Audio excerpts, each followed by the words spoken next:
Hello learners. हम सब जब स्कूल में थे तो हमारे क्लास टीचर आते थे और हमारी अटेंडेंस लेते थे और हम सब प्रेजेंट सर प्रेजेंट मैम बोल के अपनी अटेंडेंस लिखवाते थे। लेकिन ये काम किया क्यों जाता था? ताकि हमारे घर पे कंप्लेन करी जा सके? नहीं, ये गलत जवाब है। इसके बाद जब हम कॉलेज गए तो कॉलेज में भी हमारे साथ यही हुआ। हमारे कॉलेज में हमसे डेटा मांगा गया कि हमारी क्लास में कितने लड़कियां हैं और कितने लड़के हैं। ये डेटा क्यों मांगा गया? ताकि अपना प्रॉफिट शेयर गेस कर सके? ये जवाब भी गलत है। असल में ये दोनों चीजें पार्ट हैं डेटा कलेक्शन की, जो इंस्टीट्यूशंस करते हैं ये देखने के लिए कि उनके इंस्टीट्यूशन में टोटल नंबर ऑफ स्टूडेंट्स क्या है, उनके बीच जेंडर डिवीजन कैसा है और वो कौन से बैकग्राउंड को बिलोंग करते हैं, ताकि अगली बार जब एडमिशंस हो तो वो इस चीज को ध्यान में रख के इन चीजों को और भी ज्यादा इंप्रूव कर पाए। सेम चीज एप्लीकेबल है हमारे देश में भी। हमारे देश में हर 10 साल में एक बार जनगणना यानी कि सेंसस कराया जाता है, जिसमें पूरी देश की पॉपुलेशन को काउंट किया जाता है। ये काउंटिंग क्यों करवाई जाती है? ये काउंटिंग इसलिए करवाई जाती है ताकि ये देखा जा सके कि हमारे देश में कितने मेल्स हैं, कितने फीमेल्स हैं। उसके साथ ही साथ ये भी देखा जाता है कि वो कौन से एज ग्रुप को बिलोंग करते हैं, वो कौन से एरिया में रिसाइड करते हैं, उनका ऑक्यूपेशन क्या है और वो कौन सी क्लास को बिलोंग करते हैं। जब ये सारी चीजें करवाई जाती हैं तो इसका मोटिव क्या होता है? इसका मोटिव केवल एक है, ताकि ये देखा जा सके कि सरकार अगली बार जब अपनी कोई पॉलिसी बनाए तो इन इक्वालिटीज को मैनेज कर पाए और हमारी देश के लिविंग स्टैंडर्ड को इंप्रूव कर पाए। तो जब सारी चीजें इतनी ही सिंपल हैं तो हमारा आज का ये वीडियो क्यों? हमारा आज का ये वीडियो है कास्ट सेंसस के ऊपर, जो कि एक बर्निंग टॉपिक है। अगर आप थोड़ा भी अपडेटेड हैं सोशल मीडिया या न्यूज से तो आपने जरूर इस शब्द को सुना होगा, क्योंकि पिछले 6 से 8 महीने से, इनफैक्ट पिछले 1 साल से ये न्यूज एक बर्निंग न्यूज है। तो आज के इस वीडियो में हम इसी टॉपिक को समझेंगे, जो है कास्ट सेंसस का, और हम इस बात को देखेंगे कि ये कास्ट सेंसस हमारे लिए जरूरी है या नहीं, और ये हमारे देश में होगा कि नहीं, और अगर हुआ तो इसके फायदे हैं या नुकसान। तो चलिए शुरुआत करते हैं हमारे आज के इस वीडियो की। इस वीडियो की शुरुआत एक फोटो से करते हैं। अगर मैं आपसे एक सवाल पूछूं कि आपके लिए आपकी कास्ट या आपका सरनेम कितना इंपॉर्टेंट, तो आप में से लगभग सभी लोग बोलेंगे कि बहुत ही ज्यादा। ये सेम चीज रिफ्लेक्ट होती है हमारी रोड्स पे भी। हमारी गाड़ियों में हमारे कास्ट का नाम बहुत बड़ा बड़ा लिखवाना हम पसंद करते हैं। ऑल्दो ये चीज गलत है, क्योंकि ये चीज लॉ प्रोवाइड नहीं करता और लॉ इस चीज को अप्रूव नहीं करता। सेम चीज एप्लीकेबल है हमारे घरों पे, कि हम अपने घरों पे अपने कास्ट का नाम बहुत प्राउडली रिफ्लेक्ट करते हैं, जो कि बहुत ही अच्छी चीज है, क्योंकि हमारे इंडियंस का इमोशन जुड़ा है उसके साथ। दूसरी पिक्चर भी यही बात बताती है। हमारे देश में जो पॉलिटिकल सिनेरियो है वो बहुत ज्यादा डिसाइड होता है कास्ट से। हम आज भी देखते हैं कि हमारे इंडिया में कास्ट बेस्ड वोट बहुत ज्यादा पड़ते हैं और पॉलिटिकल पार्टीज भी सबसे ज्यादा इसी चीज पे टेम्प्ट करती हैं, जो बिल्कुल भी पॉसिबल है और बिल्कुल भी जायज है, क्योंकि हमारे देश का स्ट्रक्चर ही ऐसा है। तो जब हम इंडियंस इतना ज्यादा फैसिनेट होते हैं अपनी कास्ट से और हम अपना फ्यूचर डिसाइड करते हैं इस बेस पे, तो हमारे देश की जनगणना कास्ट बेस्ड क्यों नहीं हो सकती? मैं किस बारे में बात कर रहा हूं, अगली स्लाइड में समझते हैं। इस वक्त हमारे देश में रिसेंटली लोकसभा इलेक्शन खत्म हुए, और इस बार जो लोकसभा इलेक्शन हुआ वहां हमने एक चीज देखी कि गवर्नमेंट और ऑपोजिशन एक चीज में बहुत बुरी तरह भिड़ गए, वो था कास्ट सेंसस। कोई उसका सपोर्ट कर रहा था तो कोई उसको अपोज कर रहा था। यानी ये बात तो क्लियर है कि ये एक बहुत बड़ा मुद्दा है और इसके ऊपर आए दिन कोई नया बयान आता है या कोई नया गेसिंग आता है। इस अगली फोटो को देखते हैं। 2024 इलेक्शन में हमारे देश की एक बहुत बड़ी पॉलिटिकल पार्टी का जो मैनिफेस्टो था, उसमें उसने बहुत क्लियरली मेंशन किया था कि हमें कास्ट सर्वे कराना चाहते हैं। यानी कि ये बात तो क्लियर है कि ये कास्ट सर्वे एक ऐसी चीज है जिसपे सब लोग बहुत ज्यादा जोर दे रहे हैं। इसके ऊपर बहस हो रही है, डिबेट हो रही है, लेकिन आपके लिए समझना बहुत जरूरी है पहले कि ये कास्ट सेंसस है क्या। तो इस शब्द को ही ब्रेक डाउन करते हैं। सबसे पहले समझते हैं कास्ट को। यह बात मुझे आपको बताने की जरूरत नहीं है, कास्ट और कुछ भी नहीं, केवल एक सोशल क्लास है जो हमारे इंडिया में डिवाइडेड है। अलग अलग रिलीजन्स में अलग अलग कास्ट हैं और हम उनको उस चीज में डिवाइड करते हैं कि आप इस कास्ट को बिलोंग करते हैं। ये एक सोसाइटी का एक सब ग्रुप कहा जा सकता है। इसके बाद आते हैं सेंसस पे। सेंसस का मतलब और कुछ भी नहीं, केवल एक ऑफिशियल डेटा है जिसमें हम काउंटिंग या किसी सर्वे को करवाते हैं और एक नंबर को लेके आते हैं कि आप इस चीज का नंबर मांग रहे थे और ये नंबर इतना है। तो कास्ट सर्वे का मतलब तो हमारे दिमाग में क्लियर है कि कास्ट सर्वे का हमारे देश में यह रेलेवेंस है कि हमारे देश में एक जनगणना हो जिसमें हम अपने देश में होने वाली सभी लोगों की कास्ट पता कर पाएं कि हमारे देश में इस कास्ट के और इस कास्ट के इतने इतने लोग रहते हैं। इसके बाद हम जल्दी से समझते हैं हमारे देश में सेंसस की इंपॉर्टेंस क्या है। हमारे देश में सेंसस इसलिए इंपॉर्टेंट है क्योंकि वो सोसाइटी की एक्चुअल पिक्चर को प्रेजेंट करता है। वो रिसोर्स एलोकेशन में हेल्प करता है, यानी कि सरकार किस चीज के लिए कितना फंड रिलीज करे वो सेंसस को देख के बड़ी आसानी से कर सकती है। उसके बाद वो हमारी सोशल प्रोग्रेस के लिए बहुत इंपॉर्टेंट, ताकि हम ये टारगेट ले पाएं कि हमारे देश में इस वक्त इनइक्वालिटी जेंडर के बेस पे या किसी और बेस पे इतनी है और हमें इस गोल को इस समय तक अचीव करना है। उसके साथ ही साथ इकोनॉमिक प्लानिंग भी करी जा सकती है कि हमारे देश में फीमेल जो है वो उनकी नौकरियां कम है, तो हम अगले आने वाले 10 सालों में फीमेल के लिए बहुत सारी जॉब क्रिएट करेंगे। और आखिर में आती है पॉलिसी फॉर्मुलेशन कि आगे आने वाले जितने भी कानून हैं उसमें हमारे देश में सेंसस एक बहुत इंपॉर्टेंट रोल प्ले करता है ताकि वो कानून सही तरीके से हमारी सोसाइटी के ऊपर इंप्लीकेबल हो पाए।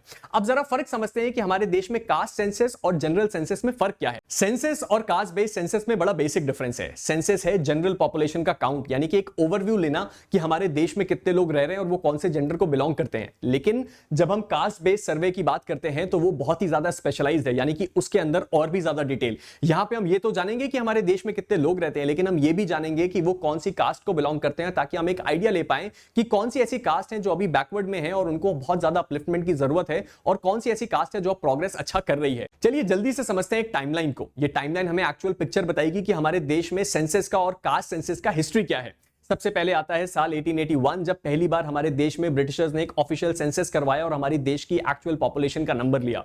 उसके बाद साल आता है 1931, जब हमारे देश में कराया गया social, economic and caste census, जो हमारे देश में आज कराने की बात हो रही है। यह भी करवाया था ब्रिटिशर्स ने, और हमारे देश में एक्चुअल में कितने कास्ट के कितने लोग हैं इसकी पिक्चर ली गई। उसके बाद आता है साल 1951, यानी कि आजादी के बाद का समय, जब सरकार ने इस बात को डिक्लेयर किया कि वो आगे कभी भी कास्ट सेंसस नहीं करवाएंगे क्योंकि वो हमारी देश की यूनिटी को चैलेंज करता है। लेकिन उसके कट टू तुरंत बाद लास्ट सेंसस आया 2011 का, जिसमें कास्ट सर्वे करवाया गया, लेकिन उसके डेटा को रिलीज ही नहीं किया गया सरकार के द्वारा। उसके बहुत सारे रीजन थे। उसके बाद आता है साल 2021, जब साल 2021 में गवर्नमेंट ऑफ इंडिया ने यह बात बोली कि वो कोई भी कास्ट बेस्ड सर्वे नहीं करवाना चाहते, क्योंकि वो हमारे इंडिया की डेमोक्रेसी और यूनिटी को चैलेंज कर सकता है और हमारे देश में डिस्टर्बेंस फैला सकता है। लेकिन इसके तुरंत बाद एक किस्सा हुआ 2022, द बिहार चैप्टर। इसके बारे में समझते हैं। बिहार में 5 बिलियन रुपीस का बजट लिया गया और कास्ट बेस्ड सर्वे कराया गया।